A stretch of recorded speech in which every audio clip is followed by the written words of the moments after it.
Hallo daar almal en baie welkom. Is julle reg om 'n paar groot geheime te leer? Vandag gaan ons saam ontdek hoe om 'n regte slim verbruiker te word deur te verstaan presies hoe bemarking en advertensies werk. Reg, kom ons spring sommer dadelik weg. Stel jy dit voor, jy stap by 'n groot supermark in en oral waar jy kyk is 'n rakke en rakke propvol produkte. Sjoe, is nogal oorweldigend, né? Kom ons sê jy soek tomatiesous. Daar seker 20 verskillende soorte. So, wat laat jou hand na daai een spesifieke bottel ruik? Is dit die een met die helderrooi etiket en die snaakse mannetjie op? Of dalk die een wat jy gisteraand op die TV gesien het? Hoekom staan daardie een vir jou uit bo al die ander? Wel, die antwoord op daai vraag, die rede hoekom jy juist daai bottel wil hê, dit het alles te doen met een groot belangrike woord, bemarking. So, wat presies is bemarking nou eintlik? Dink daaraan soos die maatskappy se hele geheime plan. Van die begin af beplan hulle die produk, hulle besluit wat dit moet kos, en dan gebruik hulle allerhande slim maniere om jou te oortuig dat hulle produk die een is wat jy moet hê. En een van die belangrikste stukke gereedskap in daai plan, dis die advertensie. Advertensie is daai spesifieke boodskap, of dit nou op die TV is, op jou foon of op 'n reusplakkaat, wat spesiaal ontwerp is om jou aandag te gryp en jou te laat dink, ek wil dit hê. Nou, voor 'n maatskappy selfs begin dink aan 'n advertensie, is daar een baie belangrike vraag wat hulle alself eers moet afvra. Kom ons kyk wat dit is. Hulle vra, wie is ons teikenmark? 'n Teikenmark is daardie spesifieke groep mense vir wie die produk bedoel is. Want sien, 'n maatskappy weet, hulle kan nie dieselfde produk aan almal verkoop nie. 'n Oupa wil nie dieselfde graanvlokkies as sy kleinkind hê nie. Kom ons kyk na 'n paar voorbeelde wat julle dadelik sal erken. As 'n produk sê net maar soet graanvlokkies is, wie's die teikenmark? Kinders, natuurlik. En dis hoekom die boksskreeu helder kleure sal hê, 'n bekende tekenprentkarakter op en net dalk, die belofte van 'n gratis speelding binne-in. Maar sien nou ons praat van tieners. Wel, dan verander die hele storie.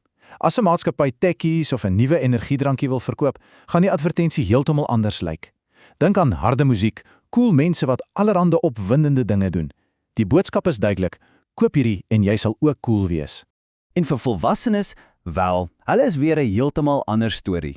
As jy waspoeier of supergesonde graanvlokkies wil verkoop, sal die advertensie praat oor goed soos om geld te spaar of hoe gesond dit vir jou hart is. Sien julle hoe die boodskap elke keer perfek aanpas vir die teikenmark? OK, so nou dat ons weet van teikenmarkte, is dit tyd om die gordyn so bietjie terug te trek. Is julle reg? Kom ons kyk na die slim trucs wat adverteerders gebruik om ons aandag te vang. En glo my, advertensies is deesdae letterlik oral, op die TV, op die radio, op daai reuse plakate langs die pad en natuurlik waar ons dit die meeste sien is op ons fone, op YouTube, TikTok, Instagram, dis oral. Ons kan nie regtig daarvan wegkom nie. So, hoe kry hulle dit reg om ons aandag in net 'n paar sekondes te gryp? Wel, hulle het 'n paar baie slim tegnieke. Eerstens humor, hulle laat jou lag. As iets snaaks is, onthou jy dit en dan onthou jy die produk. Tweedens, bekende mense. Hulle betaal 'n groot sportster soos Siya Kolisi 'n klomp geld net om hulle produk vas te hou. Hoekom? Want as jou held dit gebruik, wil jy dit mos ook hê. En derdens, sterk emosies. Soms gebruik hulle hartseer musiek of beelde wat jou skok om jou iets te laat voel sodat jy dadelik wil optree. Nou ja, dit bring ons by die allerbelangrikste deel van vandag. Nou dat ons hierdie trucs ken, kan ons leer hoe om slim verbruikers te word. En hier is die goue reël wat jy nooit moet vergeet nie. Net omdat 'n advertensie mooi of snaaks of cool is, beteken dit absoluut nie dat daai produk die beste een is nie. Dis net 'n advertensie. En hierdie is my gunsteling voorbeeld. Dink gou aan 'n advertensie vir 'n hamburger. Op die TV lyk daai burger massief en sappig en perfek. Die tamatie blink, die blaarslaai is krakerig, maar wat kry jy in die regte lewe? 'n Klein platgedrukte dingetjie in 'n boks. Dis omdat die mense wat advertensies maak, allerhande traks gebruik om die kos perfek te laat lyk. So, wat is die nommer 1 reël vir 'n slim verbruiker? Wel, dis eintlik doeteenvoudig. Jy vergelyk produkte, jy lees die etiket en die belangrikste van alles, jy gebruik jou eie brein om 'n besluit te maak. OK, genoeg gepraat. Is julle reg? Nou is dit jou beurt om die slim bemarker te wees. Kom ons doen 'n vinnige, prettige aktiwiteit. So, gryp vir jou 'n stuk papier en 'n potlood. Stap 1, dink aan 'n nuwe kosproduk. Kom ons sê super suur lekker goed.